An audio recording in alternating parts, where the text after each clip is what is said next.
¿Qué tal? ¿Cómo están? Bienvenidos a una emisión más de Con los Refugiados. En esta oportunidad tenemos un tema muy interesante, muy importante. Vamos a hablar de cómo se atiende directamente o la atención directa, también se le llama así, de las personas refugiadas o personas migrantes. Estamos hablando de albergues, qué es lo que está sucediendo en terreno, en algunas casas donde esas personas pueden llegar y recibir atención, recibir servicios. Y para esto quiero presentarles también a quienes nos van a estar acompañando en este programa. Tenemos con nosotros a Gabriel Soto, él es asociado de protección de ACNUR. ¿Qué tal? Hola, muy buenos días. Gracias, ¿Qué Gabriel, tal? por Gracias estar a ti, acá. Angie, por la invitación. También tenemos con nosotros a Eréndira Barco. Ella es trabajadora social de SMR de Casa Mambré. Gracias, Eréndira, por acompañarnos. Muchas gracias, Angie, por este espacio. Sí, claro que sí. Y también nos acompaña Gerardo Talavera. Él es director general del programa Casa Refugiados o PCR. Bienvenido, Gerardo. Muchas gracias por la invitación.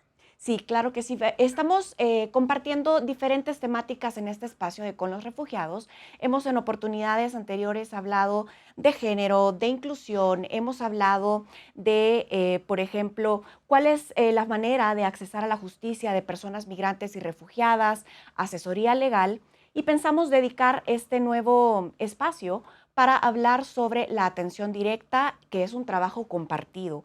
Quienes atienden a esta población vulnerable que está llegando a diario pues a México, al territorio mexicano, y de qué manera se les está atendiendo.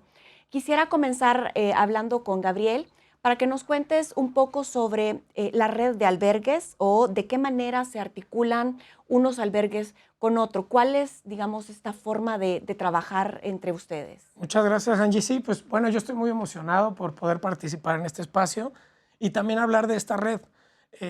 Muchas veces cuando yo voy haciendo mi trabajo y les platico que trabajo en el ACNUR y que trabajo con albergues, las personas me dicen, pero ¿qué haces? ¿Qué haces con los albergues y cómo son? Generalmente las personas se imaginan que es un sistema como de campamentos de refugio enormes, Sí, claro. en el sur, en el norte, y muchas veces pues hay que explicar que estos albergues, uno, no dependen del gobierno, son una red de sociedad civil que generalmente depende de la iglesia, también hay evangélicos, también hay algunos que son agnósticos, no dependen de una religión, su sentir es solo la ayuda humanitaria, pero son muy heterogéneos. No podríamos decir que un albergue es de un modo y todos hay una reglamentación. En sí, en México no existe una reglamentación para decir cómo son los albergues. Okay. No hay como un sistema. Entonces, bueno, los albergues son muy heterogéneos y obviamente hay que aprovechar que tenemos a Gerardo, a Eréndira, que trabajan con albergues cotidianamente y más bien ellos nos podrían desarrollar pues cómo es un albergue, cómo es la red, Gerardo, tú que trabajas mucho aquí en Ciudad de México, con los albergues, que te vinculas, que refieres personas diario, que te mueves pues por toda la red, también en todo el país, con programa Casa Refugiados. ¿Por qué no nos platican un poco y nos pasan ese sentir que Que hacen son de su quienes tienen trabajo? la atención pues directa con esta población. Cuéntanos. Sí, pues bueno, nosotros como Casa Refugiados justo es un ejercicio un poco complejo. Primero, antes que nada, gracias por la invitación y por el espacio. Creo que es muy interesante, sobre todo, ver cómo se ha articulado la sociedad civil exactamente, ¿no? Hay muchísimos grupos, no hay una sola visión de cómo atender lo que está pasando en el país. O sea, en el país está pasando que están fluyendo cada vez más personas. Hace 10 años decían indicadores de ACNUR y de OIM que afluían aproximadamente 500,000 de personas al año. Actualmente ese flujo está aumentando y todas las casas y todos los espacios que atendemos a las personas nos vamos dando cuenta justamente de cómo nos ha pedido... Una duda, Gerardo, ¿ese 500,000 de personas Ajá. son atendidos por los albergues? Sí. Eso sería, ¿y cómo está esa red? ¿Cómo No es? todas están atendidas por los albergues, pero o sea, digamos que de alguna manera lo que sí nos ha marcado la experiencia, por ejemplo, en particular con la red ODEM, es que sí nos damos cuenta que no todas las personas quieren pasar por los albergues. O sea, solo es un porcentaje de personas. A veces las personas en mayor situación de vulnerabilidad son las que se acercan a los albergues porque tomarla por la libre, lo voy a poner entre comillas porque esta ruta no forzosamente tiene que estar acompañada, quienes toman ese camino de sur-norte sin acompañamiento, a veces la pasan muchísimo más difícil, pero las personas que ya vienen con vulnerabilidad, con violencia, son las que como consecuencia se acercan a la ruta de los albergues, ¿no? Entonces, bueno, y ahí, por ejemplo, Erendira, que está en Tapachula, pues seguramente puede ver un poco de eso. Sí, igual, muchísimas gracias por esta invitación. Es un placer estar con ustedes. Y algo importante, es decir, de lo que comentaba Gerardo, era que todos los albergues obviamente tienen como su capacidad, ¿no? Algunos solamente dan ayuda humanitaria, otros dan algún tipo de acompañamiento legal, psicológico, y otros ya se encargan como de la parte un poquito más fuerte, que puede ser la integración, ¿no? Que es como sobre todo lo más difícil. Entonces, todas estas personas que pasan a lo largo de la ruta migratoria, dependiendo sus necesidades en ese momento, es que se acercan a algún albergue, ¿no? A lo mejor solamente necesitan comer, bañarse para seguir su camino y entonces pasan a un albergue específico para eso. A lo mejor ya se necesitan quedar en México en cuanto a una regularización o porque vienen huyendo de sus países, que es en el tema de los refugiados, y entonces ya buscan otro albergue como para estar un poquito más de tiempo, de la parte de la integración, en lo que llevan su proceso, ¿no? Entonces, depende mucho de las necesidades. Estos albergues que comentan, o la ruta, ¿no? Que comentó Gerardo, la ruta migratoria o casas de migrantes, ¿dónde están? ¿Qué es eso cuando te refieres por la ruta? A la ruta. Lo que pasa es que lo que nos han enseñado las personas que se mueven, ¿no? Del sur al norte de América es que no solo hay un camino para avanzar, ¿no? O sea, por lo menos tenemos 3, 4 rutas detectadas, distintos puntos de internamiento al territorio mexicano. México no tiene un muro, ¿no? Y ni siquiera, o sea, bueno, hay un río, ¿no? Pero no hay en algunas partes, pero no es, no es el objetivo, ¿no? Bloquear este tránsito. Nunca había sido también tenerlo ahí en cuenta. O sea, hay una vida muy activa en frontera sur, ¿no? En Tapachula, en Ciudad Victoria, ¿no? Donde todos los días pasan muchas personas de distintos países, ¿no? El flujo ahí transnacional, digamos, es amplio. Entonces, estos espacios van abriendo la puerta del territorio nacional para que las personas tomen distintos caminos. Apenas está la mala experiencia de las personas africanas que perdieron la vida en una lancha, Sí. ¿no? Ok. Que trataron de tomar el camino del mar, ¿no? Para llegar hacia el norte del país. Esa es una ruta que normalmente no se usa, no era necesaria, ¿no? Y así progresivamente está Palenque, ¿no? O sea, están los distintos puntos de internamiento. Bueno, digo Palenque como yo lo tengo como visto más como por oficinas, ¿no? Pero son de los distintos puntos de internamiento que después van haciendo que las personas, dependiendo de la vulnerabilidad, que eso es algo que tenemos que tener muy claro. Ahorita que hablamos del objetivo de los albergues atienden muchas poblaciones. Sí es un error pensar que es el mismo tipo de población. O sea, hay personas que quieren llegar a Estados Unidos, hay personas que ni siquiera tienen plan de vida, solo salieron desplazadas por violencia, hay personas refugiadas, hay personas solicitantes de asilo, y es un poco lo que dice Heréndira. O sea, tenemos que identificar primero los albergues. Uno de los grandes trabajos de los albergues es visibilizar hacia dónde quiere apostar la persona para su vida. O sea, si está buscando protección, entonces tiene que tomar medidas específicas, tanto las casas como el mismo gobierno, como todos los que atendemos. Entonces, en ese momento nosotros definimos, bueno, ok, ¿qué necesitas? ¿Necesitas 3 días de alojamiento o necesitas 6 meses de alojamiento? Bueno, Un tema de salud. este tema es como es muy amplio y podría dar como para continuar hablando muchísimo tiempo más. Hay muchas personas que están viendo el programa en este momento y que quizá sea primera vez que tienen un acercamiento con el tema un poco más a detalle de qué es una casa albergue, qué es un programa para refugiados, dónde asisto si necesito atención directa, es el ACNUR quien me va a llevar a la casa de refugio o es la Comar o es migración, es decir, para, digamos, iniciar ordenándonos un poquito, me gustaría que habláramos de qué es la protección para personas migrantes y personas que solicitan asilo. Por ejemplo, desde la posición del ACNUR, ¿cuál sería el enfoque de ACNUR en el tema de protección? ¿Qué significa protegerle a esta población? Pues bueno, como decían ahorita de la red de albergues, los albergues son casas de inmigrantes, son muy heterogéneos en sus servicios, están por todo el país, como decía Gerardo, están por toda la ruta migratoria, pasan desde Guanajuato, hay en Querétaro, hay en la Ciudad de México, hay en el sur, hay en la frontera norte, Tijuana, Juárez, están por todo el país y también atienden dependiendo las necesidades de la región. En el sur las personas muchas veces llegan pues después de cruzar la frontera, muchos días caminando con muchas necesidades de atención médica, entonces ahí hay un tema de protección, justamente, ¿no? Tú llegas al país, te internas y resulta que tienes un problema médico, los albergues te refieren y te hacen garante tu derecho a la salud. El tema es buscar cómo garantizar los derechos de estas personas mientras están o en su tránsito o haciendo el procedimiento de solicitud de asilo en México con la Comar. Por eso generalmente los albergues que atienden a solicitantes de asilo están en los puntos donde hay oficinas de la Comar. Pero bueno, la ley mexicana dice que se puede pedir con cualquier autoridad por todo el país. Entonces los albergues son puntos de información de las personas para decirles los derechos que tienen y también referirlos como garantes de derechos con las autoridades mexicanas.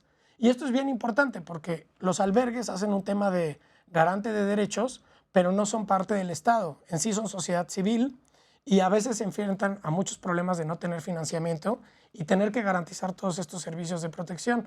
Tú, Erendira, pues bueno, lo vives día a día, ¿no? Me imagino que has de enfrentar muchas problemáticas. ¿Qué problemáticas son las que ves más bien y qué son los temas que tienes que proteger y garantizar de derechos de las personas en Mambré? Sí, exactamente. Ese tema de protección es cómo desde el albergue les damos información, herramientas a las personas para que puedan acceder a estos derechos que, pues son necesarios, ¿no? Y son inminentes. Y si no, y si el Estado no les proporciona esta parte, cómo también desde organización los podemos acompañar o incidir con el gobierno para que puedan accesar, ¿no? Hace unos 5 años, 6 años, no era tan fácil que estas personas pudieran accesar a derechos de salud, a derechos laborales, a derechos educativos.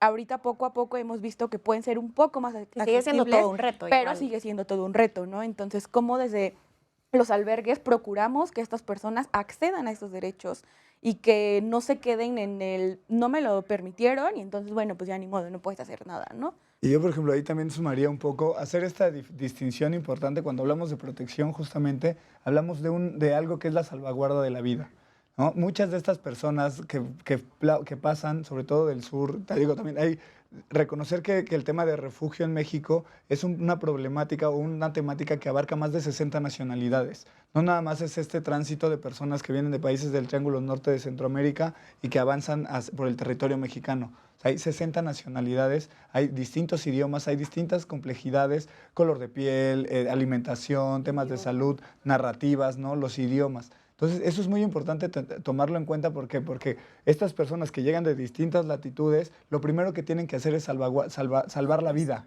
¿no? Entonces, entender que claro que están los derechos humanos ahí, pero también hay un derecho humanitario.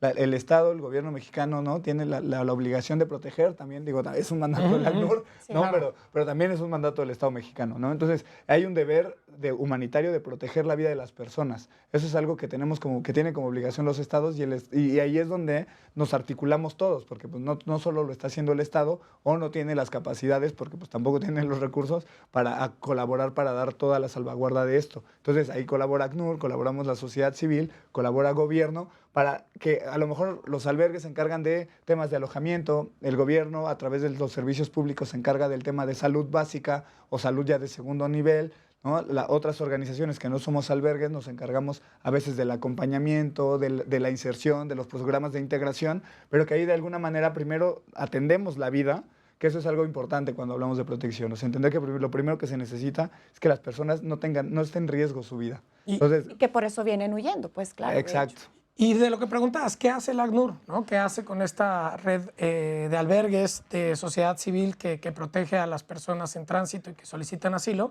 El ACNUR trabaja con toda esta red y muchas veces trabaja de muchos modos. A veces capacitamos a los albergues para que tengan un fortalecimiento institucional, tengan posibilidades de dar más servicios. También trabajamos fortaleciendo una red para que entre ellos se articulen. Si identifican un caso, lo puedan referir a otro lado donde tenga una mejor atención. El ACNUR también muchas veces financia directamente a algunos de sus socios para fortalecer esos servicios. Trabajamos con PCR justamente, trabajamos con Casa Mambré y trabajamos con albergues por todo el país. Desde la oficina que me toca a mí trabajar en la coordinación de terreno, trabajamos con más de 100 albergues. Tenemos detectados más de 150 albergues que reciben a personas en tránsito, que dan información sobre el derecho de asilo, y nosotros lo que hemos hecho es intentar articular esta red que es muy heterogénea, sí, para que logre tener una base de atención para los casos y pues se logre esta misión humanitaria con algunos estándares. Cuando ves las problemáticas que pasan cuando hay mucha gente, miles de personas, sí, las problemáticas se vuelven muy grandes. No hay comida para bebés, no hay una separación entre hombres y mujeres, puede haber agresiones sexuales dentro de cualquier de estos, ¿no? Masas de gente. Entonces uno tiene que ir pensando cómo vas a atender a estas personas, cómo vas a garantizar sus derechos y cómo vas a hacerlo pues, en una red, porque una institución no puede, ¿no? Eso era parte quizás de una de las preguntas que me gustaría resaltar, tal vez, Erendira. ¿Cómo hacen ustedes para poder integrar a estas personas, diferentes edades, diferentes, bueno, género, hombres, mujeres, niños, niñas, adolescentes, sin quizá tener una atención diferenciada o, por ejemplo, no siempre se puede. ¿Cómo logran batallar con este tema? La verdad es muy complicado. Nosotros, el albergue es muy reciente, apenas tiene 3 años aquí en Ciudad de México y que obviamente se abrió por esta necesidad, ¿no? En Ciudad de México hay muy pocos albergues, entonces era en ese momento la necesidad de abrir otro espacio para recepcionar a todas estas personas que no estaban llegando a Ciudad de México, porque Ciudad de México no era un punto de tránsito, pero sí de recepción a estas personas que están solicitando refugio. Y entonces es como, tenemos que ser un albergue integral que pueda aceptar a hombres, a mujeres, a familias, a comunidad LGBT, que hubo un punto en donde ningún albergue aceptaba a esta comunidad, entonces tenemos que abrir un espacio específicamente para ellos. El tema de la comunidad africana igual, era muy complicado que en otros albergues pues aceptaran a este tipo de personas porque era como un acompañamiento más difícil en cuanto al idioma, en cuanto a la comunicación, en cuanto a costumbres. Sí, en fin, al fin es un albergue católico, pero acepta todas las demás religiones, ¿no? Nos Claro. han llegado personas. ¿Cuánto se queda una persona en promedio en Mambré de tiempo? Aproximadamente tiene mínimo 3 meses hasta 6 meses. Hemos tenido casos muy difíciles Ujú. de hasta 1 año porque pues los temas con los que trabajan Más, ¿no? Año y de medio, vinculación, de eso es como Buen muy, rato. muy difícil, ¿no? Sí, es complejo. Es muy complejo. Tratamos de que de verdad sea el menor tiempo porque nosotros creemos que si los dejamos más tiempo como que empiezan también a reducir como sus habilidades y todo eso, pero en verdad es muy difícil la integración en Ciudad de México, ¿no? Sobre todo por la documentación, por el idioma, Los costos de la ciudad. los costos de la Ciudad de México, el transporte, las distancias. Son personas que vienen de comunidades pequeñas, de espacios pequeños, Sí. donde llegan a la Ciudad de México y se espantan. Es como de, Mm. todo esto pasa en Ciudad de México. Por supuesto. Tengo ya muy poco tiempo antes de ir a la pausa, pero me gustaría que en el siguiente bloque siguiéramos comentando de cuáles son esos diagnósticos o cuáles son las problemáticas de vulneraciones de derechos humanos con las que estas personas llegan hasta estos albergues, a estas casas o al programa de casas refugiados y cuáles son las atenciones directas que reciben, qué servicios brindan, no solamente ustedes, sino también las otras, digamos, los otros programas que atienden a esta población, cómo hacer esta diferenciación de enfocarles o referirles con instituciones para su trámite migratorio, por ejemplo. Alguien que pasa más de 3 meses en un trámite migratorio, que es lo que está sucediendo ahora debido a la, pues a la densa o, Sí, al o rezago de Exacto, resoluciones. al rezago de trámites. Entonces, ¿qué hacer con esta población? Y sé que muchas personas que están solicitando asilo o que están transitando por México en este momento también están viendo este programa y también para ellos ofrecer este tipo de información y que puedan compartir pues, y correr la voz también para conocer de cuáles son este tipo de servicios. Vamos a hacer la pausa y al volver hablamos de este tema. No se muevan.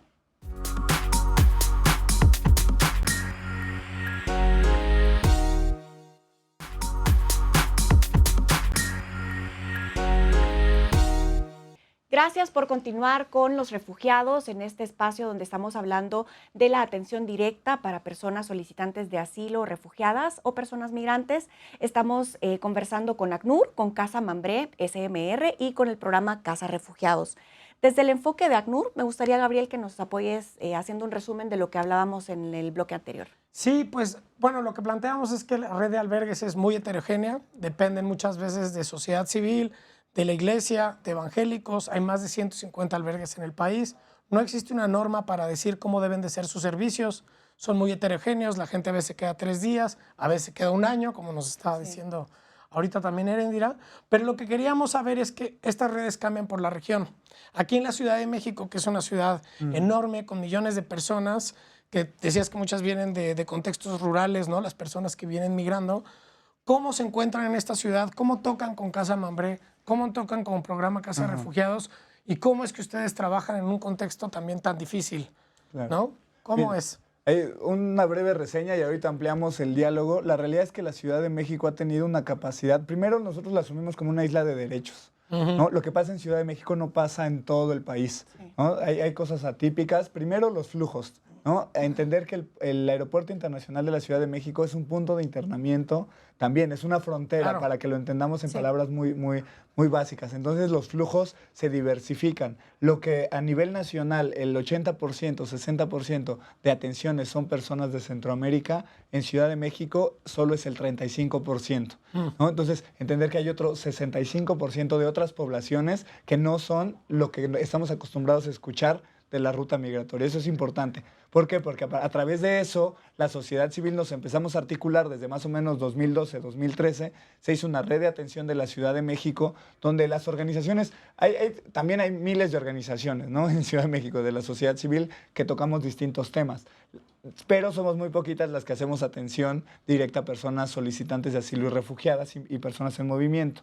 Entonces nos articulamos. Primero, ¿por qué? Porque teníamos que coordinarnos de alguna manera para saber que lo que hacíamos no se duplicaba, para que tuviera impacto y para que tuviera sentido tanto para las personas, o sea, en este ejercicio crítico, y después hacia la articulación con gobierno, hacia la articulación con los organismos internacionales cooperación, y sí. para generar ejercicios justo de cooperación. Así la red de la Ciudad de México hemos ido trabajando justo desde el 2012-2013 de tal manera que ahora creo que hay una situación bastante armónica en el tema de que pues ya hay mucha experiencia. Afortunadamente los equipos se han mantenido, que eso es un reto total en todo el país. Los equipos de trabajo de los albergues fluyen mucho, de las organizaciones también. ¿Pero a qué se ¿Mucha debe rotación, eso? te refieres? Pues es que es un trabajo, la realidad es que como se ha ido multiplicando el ejercicio laboral, o sea, imagínense, en 2012 atendían 100 personas, en 2013 Claro. atendían 150 o 200, en 2014 400, en 2015 800, 2016 1600, 2017 3200, ¿no? Entonces ahorita el año 2018 ya pasamos a 7000 personas y este año vamos a pasar ese número de ¿Y personas. cómo- Sí, por cómo- supuesto. O sea, se está multiplicando por sí mismo. ¿Cómo las casas financian para mantener a estas personas que atienden a la gente? ¿Tú sabes Sí, o en general, realmente? cada organización y eso es importante mencionarlo, cada organización, como mencionas, son autónomas. O sea, que nos articulemos en red no nos genera dependencia una de otra, sino que más bien cada organización gestiona sus proyectos, sus donantes, ¿no? Naciones Unidas, de alguna manera, ACNUR, sí apoya, trabajamos transversalmente con ellos, ¿no? Porque el apoyo ha sido grande por la crisis que está pasando. Algunas veces, bueno, yo no ubico organizaciones que reciban fondos de gobierno, pero ahí está en la narrativa. Nosotros al día de hoy yo no podría decir cuál, ¿no? Porque no conozco, pero también hay otro tipo de donantes, o sea, la sociedad, las empresas, ¿no? O sea, personas o iniciativa privada que está pensando en que atender a las personas refugiadas es una posibilidad de fortalecer a la comunidad mexicana, nos apoya económicamente, ¿no? Para decir, bueno, vamos a dar talleres de empleabilidad para personas en movimiento, para jóvenes, para mujeres, ¿no? Hay donantes internacionales, digo, hay un abanico de muchos tipos de donantes, ¿no? Ese es como las organizaciones nos hacemos más o menos de fondos y ahí vamos vinculando un poco a la autosuficiencia de las personas. ¿Esto qué significa? Que también promovemos que las mismas personas, por un lado, sean autoempleadas, ¿no? México también económicamente vive una realidad que es importante narrar, Sí. porque cuando hablamos de integración local, es importante entender que México vive en una economía que 50% es informal, ¿no? Entonces, claro, o sea, si llega una población donde la mitad de la economía es informal, entonces, ¿qué expectativas tiene de que una persona que viene de otro país desplazada por violencia se instale en la economía formal? Yo les diría, es mucho menor de la que tiene una persona mexicana. Sí. Si una persona mexicana al día de hoy tiene el 50%, una persona refugiada, eso es algo que no buscamos, obviamente, pero que es importante mencionarlo. O sea, tiene una probabilidad alta de que se establezca en economía informal. ¿Por qué? Pues porque obviamente o sea, la misma sociedad y la misma economía local está basada en eso, ¿no? Y bueno, para no perderme tanto en el tema de integración, me regreso un poco a la red de albergues. Nosotros en la Ciudad de México también trabajamos articuladamente en una región centro. La dimensión episcopal, que es católica, tiene una red de albergues, una red nacional de albergues, la cual se articula de tal manera que nos dividimos en 3 zonas: zona sur, zona centro y zona norte. En la zona centro, que es un poco chistoso porque abarca desde Guadalajara hasta Puebla, ¿no? Entonces pareciera, Sí. o sea, son muchos estados, son complejidades también muy diversas, pero nos articulamos de tal manera que nos comunicamos a través de grupos de WhatsApp, que ese es un mecanismo funcional. Existe también la Redodem, que es parte de este mismo ejercicio, donde vamos generando comunicación colectiva, que eso es algo también del gran aprendizaje como han pasado los años, o sea, el que nosotros podamos saber hoy. Digo, por ejemplo, aquí SMR tiene sede en Tapachula ahorita, ¿no? Nosotros tenemos en Cancún. Entonces, que las personas que van llegando del sur y que quieren llegar al norte, de alguna manera tenemos una capacidad de sistematizar el acompañamiento. Es decir, una persona que llega hoy a Tapachula, si siguiera por esta ruta, por lo menos cuando fue la época de las caravanas, de las 3, 4 caravanas juntas en finales del año pasado, hace un año exactamente, nosotros sabíamos que se tardaba 3 o 4 semanas en llegar a Ciudad de México, Sí. ¿no? Si no traía un acompañamiento muy grande, ¿no? Y aquí es algo importantísimo esta parte del mecanismo de cómo nos comunicamos con las otras casas, porque es de una manera inmediata, ¿no? Las personas que pasan no nos podemos esperar mucho tiempo en decir, ay, pues déjame ver qué Sí. hiciste en Tapachula, ¿no? Espérame una semana. Y esto nos ayuda mucho en que la información sea certera por parte de un organismo que confiamos y que aparte sea de manera inmediata, ¿no? Con esta parte de los traslados que se puedan hacer de las personas que a lo mejor iniciaron su proceso en Tapachula, pero por las condiciones propias del Estado quieren, o por motivos de seguridad, o por otros etc. motivos, tienen que subir a Ciudad de México, ¿no? Entonces, con esta parte de que nos informamos con Programa Casa Refugiados, con Cafemín, con Tochan, con otros albergues, con Casa Mambré tenemos la información como inmediata y entonces cuando llega esa persona ya sabemos cuáles son sus necesidades reales y cómo podemos trabajar, ¿no? Igual ahorita un poco cómo trabaja la red es, por ejemplo, PCR es el punto focal para toda esta población de otros estados que quiere llegar a Ciudad de México y que obviamente no se puede recibir en Ciudad de México a personas de tránsito porque sería como... estas personas que son trasladadas de otros estados vienen por motivos de seguridad, entonces si nosotros permitimos el acceso a personas de tránsito, no sabemos si pueden ser sus agentes persecutores, quienes violentaron en algún momento a esta persona.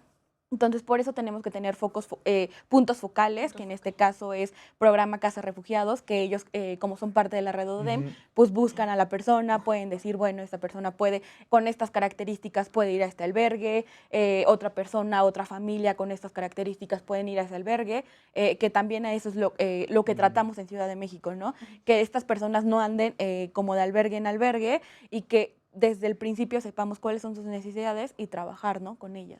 Y que creo que ahí el punto en común es esto, ayudar a las personas. O sea, que creo que ese es lo que nos une en realidad es eso. Entonces, teniendo claro este punto en común, es donde después dijimos, bueno, pues no nos metamos el pie entre nosotras, ¿no? Entonces, justamente fue que fuimos avanzando en esta articulación. Cuando nosotros hablamos, y normalmente nos hacen siempre la pregunta de qué campañas de difusión hacen Sí. o cómo le hacen para hacerse conocer como red, como organizaciones que trabajan con personas en movimiento, todo eso, la realidad es que la respuesta es que nosotros no hacemos ninguna campaña. O sea, SMR no tiene ninguna campaña, Cafemín no tiene ninguna campaña, Tochan tampoco, o sea, aunque a veces, y obviamente Casa de Refugiados tampoco. Y nosotros hace un año justamente hicimos un diagnóstico participativo con personas solicitantes de asilo y nos decían, la forma en la que nosotros nos enteramos de ustedes es por la fila que teníamos que esperar en la Comar. Claro. ¿No? Entonces, resulta que nosotros De boca en boca, ¿no? De boca en Sí. boca, sí, literal, es una tradición ahí judio-cristiana, si lo quieres ver ahí, pero literal es que hablan, o sea, nosotros estamos atendiendo al día a 100 personas solicitantes de asilo, 100 personas que pueden necesitar alojamiento, pueden necesitar alimentación, pueden necesitar una canalización médica o pueden necesitar buscar un empleo, pueden necesitar algún tema ya de integración, apoyo para una renta o hasta una denuncia por maltrato, por discriminación en sus empleos. O sea, como hay una gama de cosas que las personas necesitan y que no hay información adecuada. Perdón, Gabriel, cómo evalúa, bueno, no sé, cómo evalúa un albergue, cómo evalúa un programa de atención directa? Estamos recibiendo este tipo de población, el diagnóstico es este, entonces nos falta hacer esto otro. Es decir, ¿cómo crece un albergue en términos del equipo que atiende a estas personas? ¿Qué tipo de profesionales debemos tener para atenderles? Si son niños, si son bebés, necesitamos tal vez cunas o espacios amigables para los chiquitos y chiquitas. ¿Cómo hacen este diagnóstico ustedes? Pues, por ejemplo, en el caso de SMR es una organización que en un principio solamente inició con el área de trabajo social, era el legal y el área psicológico, ¿no? Era como las 3 necesidades inmediatas, ¿no? En aquel momento, hace 5 años. Sí. Poco a poco nos hemos dado cuenta que no solamente somos estos profesionales los que necesitamos intervenir, ¿no? Entonces, ahorita, por ejemplo, se ha ampliado a una parte sociolaboral, a una parte médica, a una parte dental. Puede ser algo chistoso, pero la persona de verdad busca mucho la salud bucal. También puede Claro. ser ya no solamente un abogado, porque son demasiados casos, aumentar la plantilla, aumentar el caso de psicólogos por las necesidades, ¿no?, de esa población. Entonces, por ejemplo, en Casa Mambré pues está el área de trabajo social, el área jurídica, el área psicológica, el área de inserción sociolaboral y el área médica, que puede ser medicina general y dental. ¿Y este tipo de temas son los que ACNUR fortalece con la red de albergues? En efecto, bueno, es que esto que preguntaste es una pregunta muy buena. Una vez a mí alguien me dijo, ¿cuál es el piso básico para poner un albergue? Sí. Y dije, pues depende del contexto. Porque si vas a tener que atenciones jurídicas en un lugar, por ejemplo, que están realizando su solicitud de asilo en México, pues vas a necesitar un equipo de abogados. Pero si es un albergue que no necesita tener un equipo de abogados porque los está refiriendo a otro lugar o se los está mandando, por ejemplo, a PCR, pues tal vez no. Y ellos Entonces, saben que es no. muy difícil establecer un piso básico. Lo que sí son todas las necesidades que nos acaba de decir Heréndira, ¿no? Sí. Necesitamos atender todo esto y a veces Sí. más. Sí. Necesidades deportivas, necesidades con la comunidad también, porque muchas veces cuando existe un albergue hay dos, o sea, yo he visto dos modelos, o lo quieren mucho en la comunidad ¿O no? lo quieren mucho porque hay personas también migrantes y existe también pues toda una xenofobia y entonces hay menos apoyo comunitario. Entonces, ahí un albergue lo que necesita enseñar es también todo el apoyo comunitario que hace. Claro. Porque las personas al estar también en el albergue son funcionales con la sociedad, apoyan con sus conocimientos, se hace de una manera más institucional. Si no, ese flujo tampoco se apoya de ningún modo y se desperdicia también, ¿no? Todo el conocimiento de las personas que están pasando. Yo lo que veo es que pueden ser muy heterogéneos, no existe un piso básico, pero creo que el albergue como sí o su idea básica es que ayuda, lo dijo Gerardo. Sí. Lo que yo veo es que hay albergues que tienen muy poca capacidad, hay veces que no tienen financiamiento de nadie más que de la propia comunidad, que les da ropa, les da la comida y con eso atienden. Muchas veces las personas que están en los albergues no reciben un salario, eso también Sí. pasa en muchos albergues. Entonces lo único que hacen es apoyo humanitario y refieren. Sí. Y hay albergues que tienen mucha más capacidad, porque también en el ACNUR hemos visto dónde poder apoyar, que hay más necesidades para personas que solicitan asilo. En sí, bueno, en mi experiencia lo que puedo decir es que el albergue tiene un promedio de atención a 50 personas diarias, sería el promedio de toda la red de albergues. Eso es lo que puede atender un albergue. Hay albergues enormes, hay albergues muy pequeños, 15 personas, hay albergues de 300, todo depende un poco cómo es. Y aquí hasta en la Ciudad de México también es heterogéneo, ¿no? La red que tenemos heterogénea. Sí, es muy compleja, sobre todo los alcances de los albergues y de las casas. Es que hay una casa que te puede atender 5 personas, 6 personas, porque pues tener una vivienda aquí presta es muy caro también. O sea, Sí, reconocer que la ciudad es renta. una cosa muy cara, ¿no? Pero que atiende hasta 5 personas, hasta ahorita el espacio que más nos atiende son 80 personas, ¿no? Entonces nosotros ahí tratamos de medio ir equilibrando justamente los tránsitos y las vulnerabilidades. Esto es muy importante entenderlo. O sea, las personas que vienen en situación de vulnerabilidad, se hace un diagnóstico. ¿Por qué? Porque no es, o sea, no es lo mismo una persona que tiene capacidades, que tiene recursos, que necesita información, eso sí, pero que puede ser autosuficiente, versus personas que no, nos pasó en 2015, ¿no? O sea, el nivel educativo medio era primaria inconclusa, Sí. ¿no? Entonces, ese es un nivel educativo muy bajo, ¿no? Donde no hay herramientas, donde hay niveles de desnutrición. O sea, hay distintas vulnerabilidades que piden una estancia mucho más larga. Y también hay reconocer esto, que es algo que también es importante tener en la discusión. Poco a poco, progresivamente, los perfiles se han cambiado. Antes hablaban, y es la narrativa que está muy en la población, se piensa que las personas son migrantes y que quieren llegar a Estados Unidos. Sí. No es cierto. Actualmente, digo, ya se rebasó el número de 60,000 solicitudes de asilo este año, pero la realidad es que cada día más las personas se quieren quedar en México. Por supuesto. Entonces las estancias son más largas, las necesidades son más diversas, y cuando hablaban de qué se necesita, cuáles son estos pisos mínimos, pues primero la empatía, creo que ese es el piso mínimo que todos, que sí no podemos negar, o sea, la empatía, o sea, todas las personas que se acercan con nosotros necesitamos escucharles, ver más o menos para qué podemos apoyarles, y ya después se abre ahora sí un abanico universal de qué cosas podemos hacer por ellas. Cambia y se transforma, porque y de aquí Heréndira puede ser un gran ejemplo porque SMR lo ha sido en realidad. empiezan a hacer un acompañamiento de trabajo social y un acompañamiento legal y de repente dicen, híjole, me falta, necesito un espacio donde duerma, porque no tengo un espacio donde duerma. Entonces ya empieza el siguiente paso, necesito un lugar donde duerma. Después ya tienen un lugar donde duerma, ¿no? Entonces, después dijo, híjole, ya doy acompañamiento psicológico, doy acompañamiento en trabajo social y legal y ya les doy alojamiento, pero ahora me doy cuenta que pues obviamente necesitan comer 3 veces al día, Las ¿no? necesidades Sí, claro, dentales, por ejemplo. Y que es un nuevo necesidades programa. dentales. Entonces ya O no- recreacionales también. También. ya un siguiente paso, exacto. Y después nosotros siempre lo ponemos como al revés, es decir, bueno, y al final siempre vemos que lo que también necesitamos es un trabajo comunitario y un trabajo de educación y sensibilización al espacio donde llegan, porque estas personas no están migrando para irse, migraron para llegar. Sí. Entonces, Para pues este es un quedarse punto acá. de llegada. Entonces, lo que estamos viendo allí son personas que van a vivir en la comunidad. Entonces, ¿cuál es el aporte o cómo es este proceso de integración y cómo lo trabajamos para que se asuman, primero como agentes de cambio en una comunidad que tiene sus retos, ¿no? Pero que se entiendan que van a entrar a la sociedad mexicana. O sea, si deciden naturalizarse a mediano plazo, pues entonces tendrán hasta la nacionalidad mexicana en poco tiempo, ¿no? Y eso es algo que ahorita que nosotros lo hemos trabajado por varios Debe años, pero ser que muy- ahí va. Y hablando Muy de complejo, necesidades, pues. por ejemplo, que también tienen necesidades de salud, de educación, también, por ejemplo, guarderías, cuidado de niños. ¿Ustedes cómo ven y cuáles son los retos que han enfrentado para garantizar esas necesidades? Me imagino que ustedes como Mamre no tienen una escuela.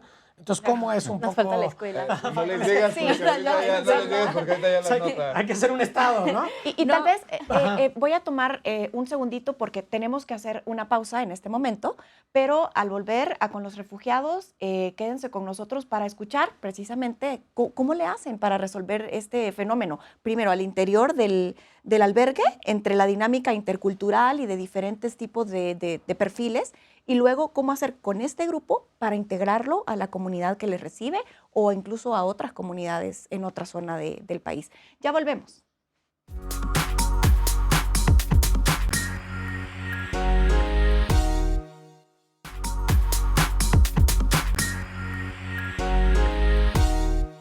Gracias por continuar con nosotros. Estamos hablando de la atención directa para población solicitante de asilo, refugiada o migrante. Estamos con ACNUR, también estamos con Casa Mambré, SMR, y el programa Casa Refugiados. Dejamos una pregunta antes de ir a la pausa. Hablábamos de cuáles son las necesidades que ustedes encuentran de esta población y cuáles son los servicios con los que ustedes responden a estas necesidades. Heréndira.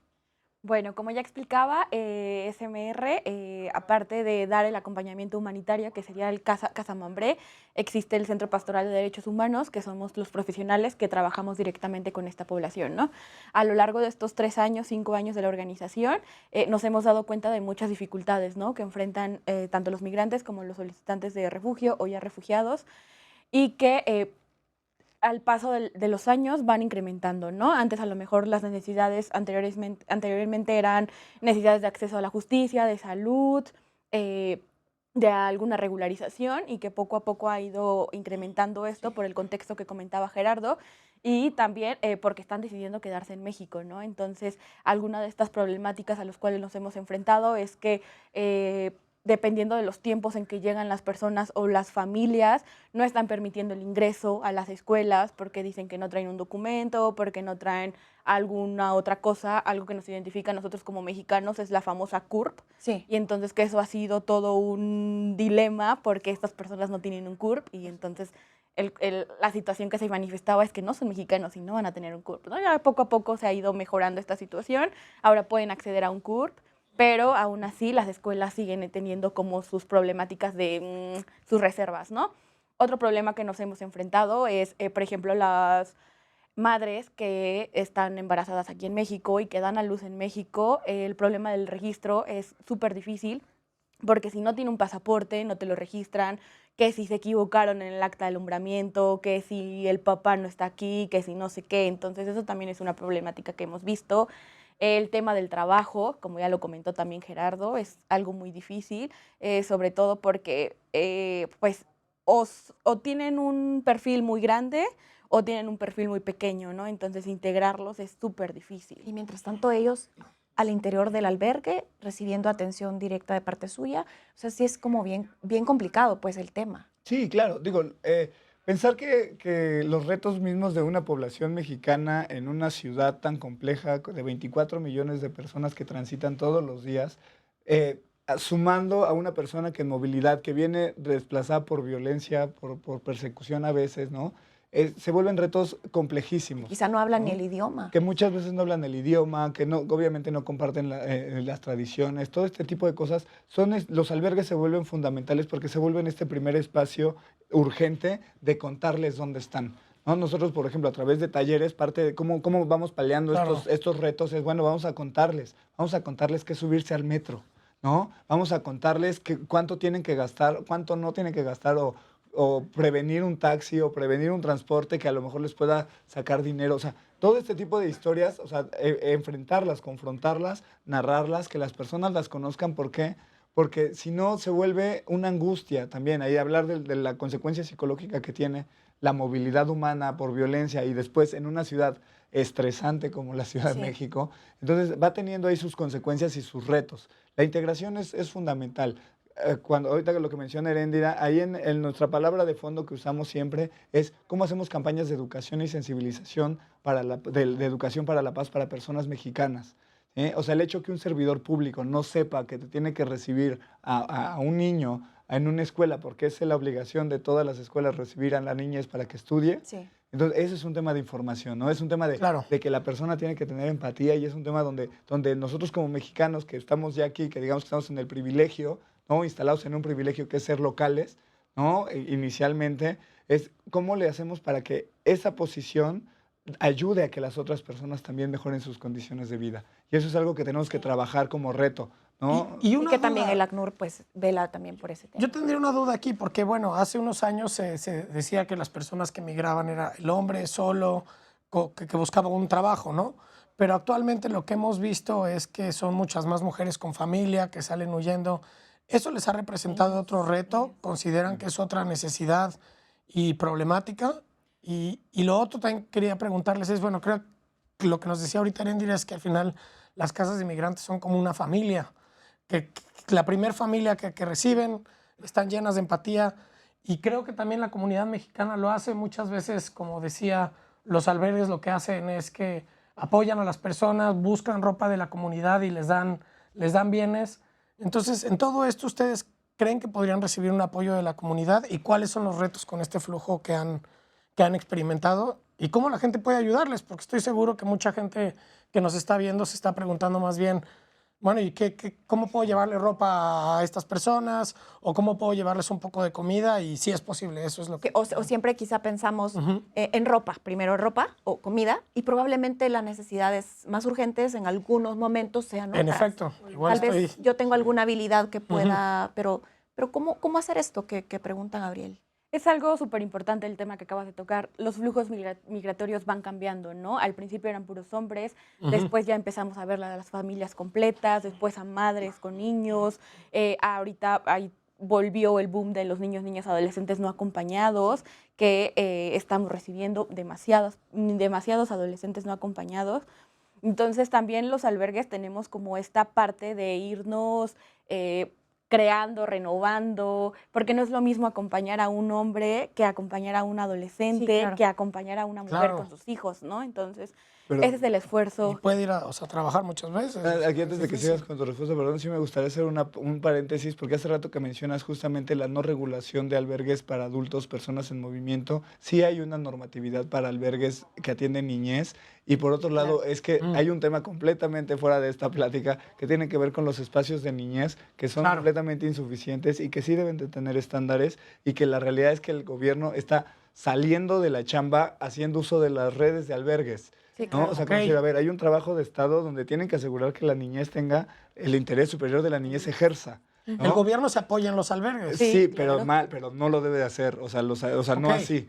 Porque son niñez. O sea, la niñez tiene que tener una ruta particular, un acompañamiento Diferenciada, particular. ¿no? Diferenciada, con obviamente, pero que por el exceso de flujo, por esto que está diciendo Erendira, no está teniendo las capacidades de respuesta. Entonces, lo que está haciendo es que los albergues se responsabilicen de trabajos que no tienen que hacer, ¿no? Entonces, eso también tenerlo ahí en cuenta, porque sí, para niñez sí hay, normatividad, o sea, si hay estándares y si hay responsabilidades legales, administrativas también muy claras. Y vamos a Perdón. dedicar también Sí. un programa de Con los Refugiados para hablar específicamente de niñez y adolescencia que viene con su familia o con algún Solo. cuidador, y también niñez que viaja no acompañada, para tener también ese punto en cuenta. No, claro, tienes continúa. toda la razón. Y en cuanto al albergue, pues obviamente hay necesidades, ¿no? Ahí tenemos las páginas que creo que van a pasar. Si gustan algún contacto en cuanto a especie, en cuanto económico, en cuanto a voluntariado, algo que a lo mejor algo es importante. Si hablan algún idioma, si quieren tener como este contacto y ayudar a la población, es bienvenido. Toda esta parte de donativos, existe una página igual. Página web. Una página web, Facebook también, Instagram, en donde pueden ponerse en contacto, ¿no? ¿Cómo están? ¿Como Casa Mambré? SMR Escala SMR, Oriñanas, ok. Misión con Migrantes y Refugiados. Perfecto. Igual y pueden contactar también con el ACNUR y comentar cuál sería, digamos, su deseo de acompañar a este tipo de esfuerzos con los albergues. Y en el caso de Sí, PCR, PCR, programa Casa Refugiados en general, siempre estamos primero por el tema de la empatía y de la solidaridad, ¿no? Todas podemos hacer algo para cambiar la situación de las personas mexicanas y no mexicanas, ¿no? O sea, no es un tema más allá, va más allá del refugio, o sea, son todas las personas, podemos aportar algo a la comunidad. Entonces, es eso, o sea, si tienes algo que dice Andrea muy, muy importante, muchas personas pues han estudiado idiomas, han vivido en otros países, conocen idiomas. Yo siempre pongo la broma de que en México el idioma de tigriña no se habla, ¿no? Ni siquiera poner en un mapa dónde está Eritrea al día de hoy, muchas personas mexicanas no lo podemos hacer, ¿no? Porque nos llega como un mensaje de repente lejano, decir, Eritrea, órale, existe, ¿no? Qué chistoso país. No, pues hay una crisis humanitaria en Eritrea, hay desplazamiento en Eritrea que genera que personas de este país lleguen a México, soliciten asilo y necesiten protección internacional y que además necesiten integrarse, necesitan un trabajo, pero no hablan español ni inglés tampoco, hablan tigriña, ¿no? Entonces, toda esta serie de retos, o sea, las personas, o sea, desde la empatía, si quieren apoyar, acérquense, planteen esto. Hay quien da talleres, nos pasó increíble el Día del Niño, por ejemplo, se acercó un grupo que que su actividad era pintar caras, ¿no? Esto fue, por supuesto, y fue la actividad más divertida del Día del Niño para niños refugiados. y ese es ¿no? su aporte, claro. Y ese es un aporte. Entonces, y sobre todo también salirnos nosotros de este espacio, decir, están allá, ¿no? O sea, sino que más bien asumamos, o sea, ahorita ya cada día las comunidades mexicanas, particularmente la Ciudad de México, son cada vez más interculturales. Entonces ya también me parece hasta una posición un poco negativa el hecho de decir, entendámonos, o sea, ya en nuestra comunidad tenemos personas de diversas nacionalidades, de distintos orígenes y religiones y todo eso. Antes no pasaba, es real, o sea, hace 50 años a lo mejor no lo veíamos tan común, ahora ya está permeado en toda la ciudad, Sí. ¿no? Y en todo el país. Entonces, más bien que vamos, o sea, que nuestros aportes, y ahí está donde están nuestras necesidades un poco institucionales, es eso, que quien quiera abrir la puerta, un empleador, ¿no? Una persona que a lo mejor da talleres, que tiene una escuela, o sea, que tenga este ejercicio de decir, oye, yo a lo mejor no puedo apoyar económicamente, o yo no tengo a lo mejor comidas o ropa para dar, pero sí puedo abrir en mi escuela, puedo abrir un espacio para que una persona estudie, ¿no? O que una niña esté aquí y estudie. Las comunidades religiosas no tienen escuelas, nos abren la puerta para que niñez estudie, ¿no? Entonces, ese tipo de cosas que... No, o sea, hasta el hecho de ir a compartir Son recetas, ¿no? O sea, bueno, yo creo que ellos traen También, mucha claro. comida también de Centroamérica, que nos tendrían como compartir. La comida mexicana, vaya, que también es rica en sus recetas y variedad. Creo que hasta solo el hecho de hacer un ejercicio, decir, voy a ir a cocinar con ellos, voy a ver cómo comemos distinto y todo, es como irse a dar un viaje a otro país, pero teniendo la oportunidad de hacerlo aquí y colaborando con las personas. Eso es un albergue. Bueno, al menos en mi experiencia cuando yo voy, dice, sí, es una crisis y todo, pero también es de una riqueza impresionante lo que uno aprende cuando está ahí. Conoces el tema. Al fin y al cabo, cuando te metes de voluntario a aportar algo de ti, conoces el tema y entonces puedes evitar un poco los temas o los discursos xenófobos, Sí, de decir, de odio. Creo que ayuda mucho, ¿no? Esta parte de que te puedas acercar a ver la realidad. Y antes que nos coma el tiempo, no me gustaría, bueno, me gustaría más bien que aprovecháramos qué es lo que falta. Falta fortalecimiento a la red de albergues. Hemos hablado mucho de la necesidad de la población y cómo ustedes la están supliendo, pero no hemos hablado de si falta fortalecer equipos, si falta articularse aún más con instituciones del Estado, de gobierno, locales. Me gustaría que nos contaran un poco de esos retos que ustedes tienen, porque la situación continúa en aumento, el número crece de personas que solicitan asilo y que quieren estar acá en México, y hay otros pues que siguen de tránsito. Entonces, ya más de fondo, ¿cuáles serían estos retos o estas brechas que Yo todavía se tienen y que faltan por? creo que acabas de decir algo muy importante. Creo que algo que falta es poder entender qué tan grande es lo que está pasando a nivel región, ¿sí? O sea, qué tan grande es esto que nosotros estamos siendo un paliativo o estamos complementando y haciendo lo que podemos desde nuestras capacidades, Sí. ¿no? Tampoco no es nuestra responsabilidad resolver todo, ¿no? Entonces, ¿qué falta? Primero es eso, es entender qué está pasando completamente. Yo te decía hace rato, bueno, son 500,000 personas. ¿Quién sabe? ¿No? O sea, las Sí, es solicitudes... el dato que salió Sí, hace unos años. es un dato, lo voy a decir Ajá. sinceramente, pero es un dato relativamente falso y es un estimado, el cual tampoco tiene sustentos tan sólidos, ¿no? ¿Qué está pasando ahorita? Que sí con solicitantes de asilo está multiplicándose el promedio, ¿no? El número de atenciones. Entonces, en esa multiplicación, la realidad es que institucionalmente las casas, los programas, las organizaciones de la sociedad civil, pues lo primero que estamos viendo es si realmente nosotros somos la respuesta para un problema tan grande o no. Yo creo que esa es la primera pregunta que hacemos, porque pues nosotros, o sea, no es que yo vaya a tener... Porque lo han asumido porque hay que responder, ¿no? Y está bien, y creo que ahorita estamos en esa línea, en esa limítrofe de decir, ok, ahorita nosotros, por ejemplo, Casa Refugiados, este año vamos a atender a 4,500 personas. En 2015 atendimos 250. ¿Okay? Ese es más o menos el nivel de diferencia claro. que hay en un periodo de 5 años, 4. Y esto debe estar impactando en procesos en la Comar, debe de estar impactando a migración. O sea, creo que tal vez, o sea, bueno, creo que vas por ahí, ¿no? Un poco de lo que entendí es, al entender, también el apoyo debería ser social, fortalecer las redes y los programas de gobierno, fortalecer también las redes de sociedad civil. También tal un vez- poco de sensibilización, diría yo, para público general. Ajá, exactamente. Iba al tema de sensibilizar, de crear como estas políticas desde el enfoque de derechos humanos, de no verlo como un tema de seguridad, de ir, no sé, adecuando las políticas, los contextos, en el que el tema de movilidad es algo que no va a cambiar, ¿no? Como algo que va a seguir pasando y que, como él mencionaba al principio, si ya no entran por la frontera, van a buscar otros medios para entrar, ¿no? Nos tocó estar en este contexto ser vecino. de Estados Unidos, de Centroamérica. Entonces, ¿cómo respondemos a esto desde un enfoque de derechos humanos? ¿Y ACNUR qué está priorizando en el tema este de apoyar estos retos y de cubrir las brechas que hay? Pues ahorita hemos trabajado todo este año en hacer un programa de apoyo a las casas de migrantes, pero para lograr hacerlas más sustentables. Una de las preocupaciones que habíamos visto como ACNUR es que casi no hay financiamiento para las casas. Ahorita el ACNUR está pudiendo apoyar, pero tal vez después no.